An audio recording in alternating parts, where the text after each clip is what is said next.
Bismillahi walhamdulillah wa salatu wa salamu ala rasulillah wa ala alihi wa sahbihi ajma'een. Inshallah, continuing with our series here in the month of Ramadan, Harmony, Family in the Qur'an. Today we're going to be continuing with the story of the Prophet Musa alayhi salam. And it's best once again if we take kind of a journey through the actual verses and understand exactly the situation that Allah subhanahu wa ta'ala is presenting to us. I'll very quickly just set up a little bit of the background. I don't want to go on for too long.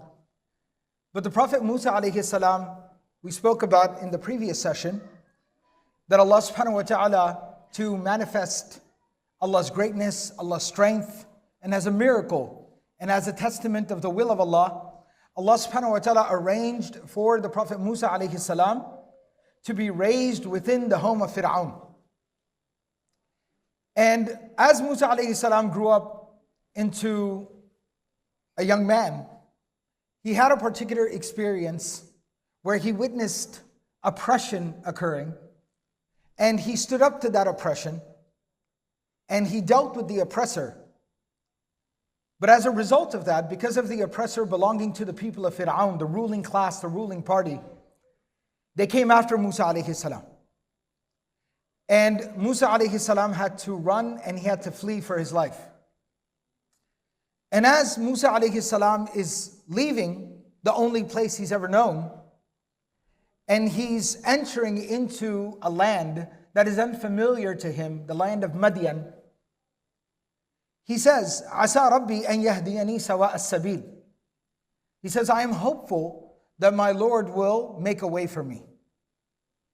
وَلَمَّا وَرَدَ مَاءَ مَدْيَنَ وَجَدَ عَلَيْهِ أُمَّةً مِّنَ النَّاسِ يَسْقُونَ.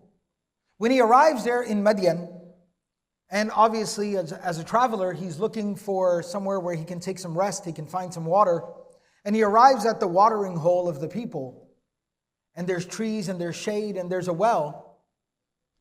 He decides to get some rest there, and he finds that the people are there pulling water, and the people there are mostly farmers and ranchers. They have animals, they're shepherds. So he sees that the people are filling up their buckets of water. وَجَدَ مِن دُونِهِمْ امْرَأَتَيْنِ تَذُودَانِ. He sees two young women who are standing off to the side, and they're kind of holding their flocks back from the water. And he can tell that they're tired, they need to get water for their animals. They're a bit anxious. When will it be an opportunity where they can get water? But because of all the rush around the well, they're kind of holding back. And he can sense their anxiousness. قَالَ مَا خَطْبُكُمَا. He approaches them respectfully and he says, may I be of assistance? قَالَتَا لَا نَسْقِي حَتَّى يُصْدِرَ الرِّعَاءُ. They say that, no, it's okay. We wait until everyone else is done and then we get water. And they say that we have to do it because they can kind of see the curiosity on Musa alayhi salam's face. Why don't you have a male family member taking care of this for you? And they say, وَأَبُونَا شَيْخٌ كَبِيرٌ. There's no other male in the house aside from our father, and our father is a very elderly man. فَسَقَى لَهُمَا. So Musa alayhi salam says, allow me to assist. And he's able to go and squeeze in there amongst all the men, and he's able to get water for them. And he brings them their buckets of water, he hands it over to them, and then he just quietly walks away, minding his own business. ثُمَّ تَوَلَّى إِلَى الظِّلِّ.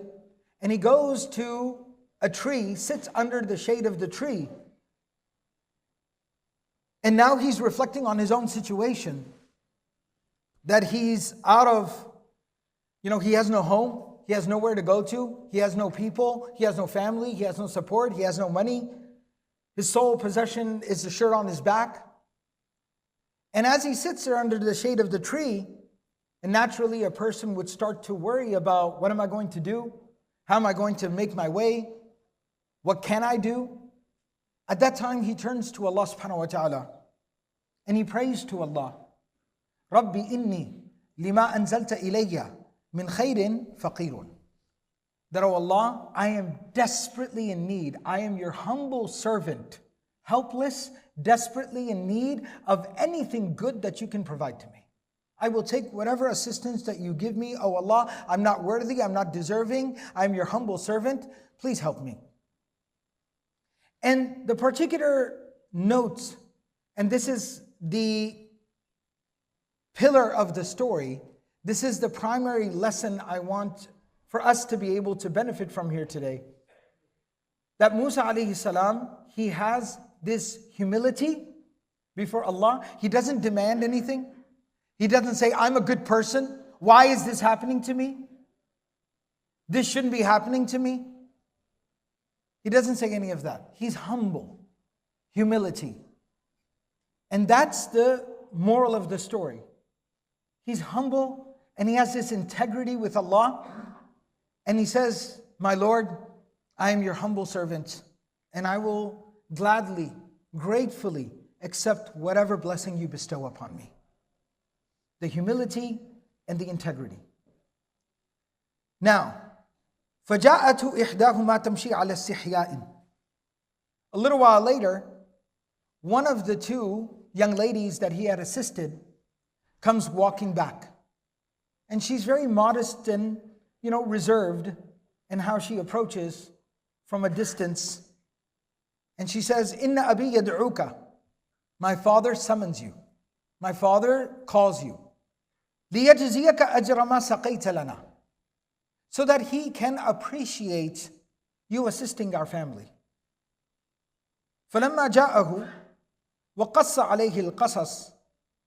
And when Musa alayhi salam arrives there, and he tells the story to the father says, لَا تَخَفْ نَجَوْتَ مِنَ الْقَوْمِ الظَّالِمِينَ. You have nothing to worry about. You are safe from those bad people, and you are amongst friends now. قالت إحداهما. One of the two young ladies that he had assisted, the daughters, they say to their father, Ya abati ista'jirhu. Oh father, you should hire him to take care of the farm and the animals. Inna khayra man ista'jarta al-qawiyyul amin. Because he has demonstrated this integrity, this honesty, this humility. And this is the characteristic and the quality, the characteristics, and these are the characteristics and the qualities that we need. And so the father, he says, Inni uridu an unkihaka ihdabnatayya hataini. He says that I would like to suggest an arrangement. I would like for you to marry one of my daughters. Ala an ta'jurani thamaniya hijajin. And also, I would like to offer you a job. فَإِنْ أَتْمَمْتَ عَشْرًا فَمِنْ عِنْدِكَ. And he goes on to say that you will work for me, you can work for me for 8 years, or if you would like to complete 10 years of work, then that is your choice. وَمَا أُرِيدُ أَنْ أَشُقَّ عَلَيْكَ. I don't want to inconvenience you if life takes you in a different direction. سَتَجِدُنِي إِنْ شَاءَ اللَّهُ مِنَ الصَّالِحِينَ. And you will find that I will be a man of honesty and integrity with you. And he says, Musa alayhi salam responds, ذَلِكَ بَيْنِي وَبَيْنَكَ. He agrees to the arrangement. أَيَّمَا الْأَجَلَيْنِ قَضَيْتُ. We'll see how things play out, 8 or 10 years. فَلَا عُدْوَانَ عَلَيَّ. But whichever way it goes, I don't want you to hold that against me. وَاللَّهُ عَلَى مَا نَقُولُ وَكِيلٌ. And Allah is a witness over what we have agreed to here. Now, I started off by highlighting and emphasizing the pillar of the story, the moral of the story, عمود هذه القصة, and that is the honesty, the humility, the integrity of Musa alayhi salam. And Musa alayhi salam, he makes a dua, and he has this humility and this integrity with his Lord, with Allah. And he carries that over, the integrity and the honesty that he has with Allah, he carries that over into his interactions with the people. When he sees those young ladies in need of help and assistance, he could have just said, I'm going to mind my own business. But he understands that there's someone who needs help, who needs assistance. He can understand and he can relate to their plight. He was being hunted down.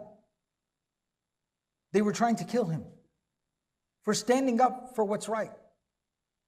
So he understands that this is someone in need. He has felt that plight. So he aids him and assists him.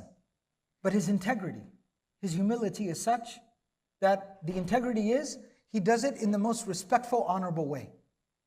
He doesn't make them feel uncomfortable. He doesn't cross any of the lines of decency, of integrity.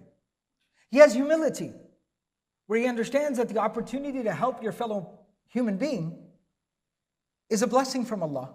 And he asks for no payment, no, compensation in exchange for the service that he's provided. He just does the good deed because it's the right thing to do. And he goes back and sits back down under that tree and makes dua to Allah. The Prophet ﷺ tells us about this. مَنْ لَمْ يَشْكُرِ النَّاسَ لَمْ يَشْكُرِ اللَّهِ. I've spoken about this previously, but we suffer from this very unfortunate hyper-compartmentalization within our lives, where we relegate spirituality to our salah, to Qur'an, the masjid. But what goes on outside is fair game. Business is business. You got to do what you got to do. It is what it is.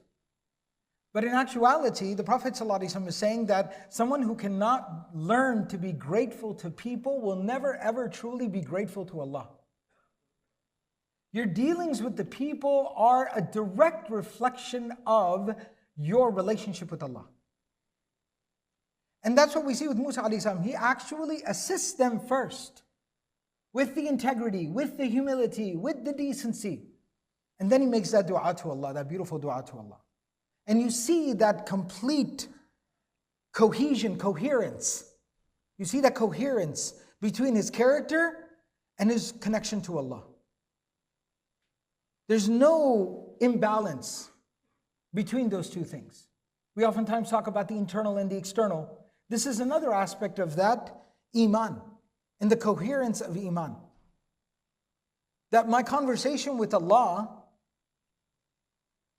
should also reflect in my conversations with people. If I am humble with Allah, then how am I arrogant with the people? And if I don't remedy that, if I don't correct that, eventually that indecency, that lack of integrity, that lack of humility, the lack of honesty in my interactions with people will eventually spread and will rot my heart and ruin my relationship with Allah. May Allah protect us all. But that's a reality. And we keep deluding ourselves. Salah, Siyam, Qur'an, Dhikr, which are all very important things. But we have to stop compartmentalizing that and saying, this is my deen, everything else, open season. Versus Musa alayhi salam, look at his humility, look at his integrity. And when we do that, when we make the dua to Allah, and we are humble, and we have honesty and integrity in our relationship with Allah, and then we also have that humility and that integrity in our interactions with the people, then Allah subhanahu wa ta'ala will answer those prayers. And Allah will give us exactly what we need. He'll give us what we didn't even realize we needed. Look what Musa alayhi salam finds. He is called, unbeknownst to him, unexpectedly, he's called there. First of all, that in and of itself is a big surprise. Somebody wants to appreciate a good deed. But what would you expect if you go there? They'll give you a few bucks. They'll offer you dinner. Call it a day. Instead, he sits him down. And now, Musa alayhi salam, the man with no family, he offers him a family. We are your family. Marriage, family, a home, and a job. And all of that is provided to him unexpectedly. And maybe the biggest blessing in all of this is that the Mufassirun, Ibn Kathir rahimahullah ta'ala relays from Abdullah bin Abbas radiallahu ta'ala anhuma, that the old man who called Musa alayhi salam and sat him down and talked to him and fed him and offered him a life and a family and a job, a home, was none other than the Prophet of God, Shu'aib alayhi salam. And so Musa alayhi salam also finds a teacher and a mentor in a Prophet of God, setting him up for his own mission, eventually down the road, of taking the message back to Fir'aun and his people. But all of that, such a profound blessing. All these blessings are provided to Musa alayhi salam. But it's the outcome of not just his dua. We get that confused sometimes. This story, we're somewhat familiar with it. And we always think Musa alayhi salam made this dua and then boom, magically everything appeared.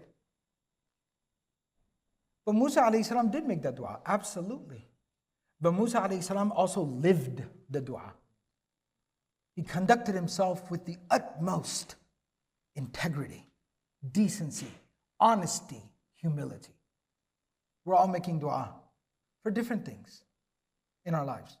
A lot of them related to family. But is our character matching our dua? Kids say, are we bringing that same kind of energy? Or is it again, dua is dua? I came to the masjid, Ramadan, nighttime, sat in the back, made my dua, went outside, business as usual. Until the next time, I'll come to the masjid, and then I'll make another dua for 60 seconds, and then go back to business as usual. That can't be the case. And if we're able to do that, live the dua, then the outcome will not just be the simple dua being answered. This dua could have been that he's provided some bread, some food, but he was provided an entire life. It'll surpass our wildest dreams and expectations if we can come correct. I know that everybody was expecting me to talk about marriage, but I ain't gonna give y'all what y'all want, all right? I'm gonna give y'all what y'all need, okay? The marriage can wait for the next Q&A when you people try to ruin my lives. All right. So, inshallah, with that, we'll end and we'll conclude. May Allah subhanahu wa ta'ala grant us honesty, humility, and integrity. May Allah subhanahu wa ta'ala allow us to live our iman. May Allah subhanahu wa ta'ala manifest all of our du'as. May Allah subhanahu wa ta'ala allow us to inculcate and to embody these beautiful characteristics of the prophets of Allah. And may Allah subhanahu wa ta'ala grant us harmony within our lives and within our homes. Amin ya Rabbil Alameen. Jazakumullah khairan.